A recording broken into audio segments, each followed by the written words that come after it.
They say perfection is the enemy of good. But for me, perfection is the enemy of even doing. I wouldn't say I'm a perfectionist necessarily, but I do have a strong feeling that when it comes to creative endeavors, if I can't be perfect, I may as well not even bother trying. This notion is of course wrong, but when it coupled with my depression and ADHD, it is the perfect recipe for neglect. So, how do I work through this? What is my solution to create in the face of such internal apathy? I do something. It doesn't matter so much what I do. What matters is that I am creating. Recently, I went down a very nostalgic and weird rabbit hole and bought a bunch of stickers that represent parts of who I am and what I love. This was a thing I did as a teenager, only instead of stickers, it was a collage that I plastered to my ceiling. It felt so good to be doing something entirely for myself that represents my truest self. Only, I didn't entirely have a plan at the time for where these stickers were going to go or what I was going to do with them, and I was fairly certain my husband would not agree to me plastering them all over the ceiling of our bedroom. So, I got to researching what to do with stickers. I am not joking. This is an actual search I did on the internet. You can check my browser history. And I saw an article for how to turn stickers into magnets.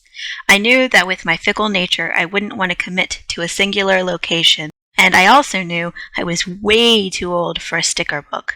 So I purchased the things I would need to turn my new stickers into magnets. It was much harder than I thought. I don't have a very steady hand, and my eyes kept doing that blinky thing because I guess I'm not so good at focusing on a single point for too long. But little by little, I started to turn all of my stickers into magnets.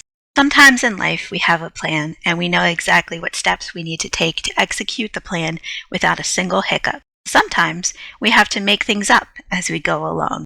Being stuck inside the house with no schedule and nowhere to be has been both great and awful for my mental health. I have space to slow down and think, to focus on things I have been neglecting.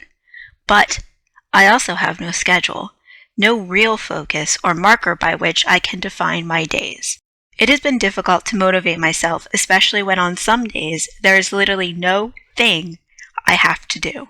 Working on a project, keeping my mind active in a way it isn't used to being active, has been great for my sense of creativity and purpose. I have also learned that if I want to create, I need to be kinder to myself. I am, it turns out, my harshest critic.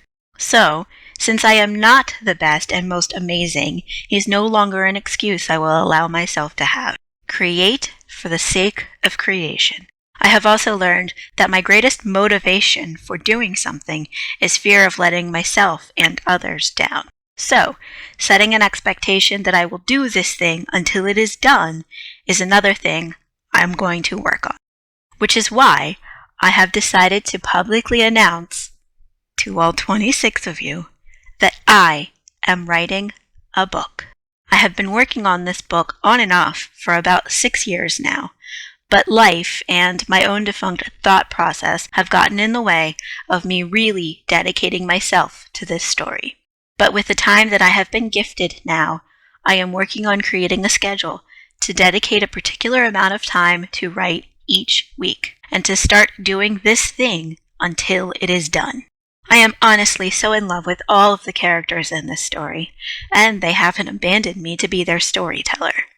I don't want to let them down, or you, my soon-to-be, hopefully, readers.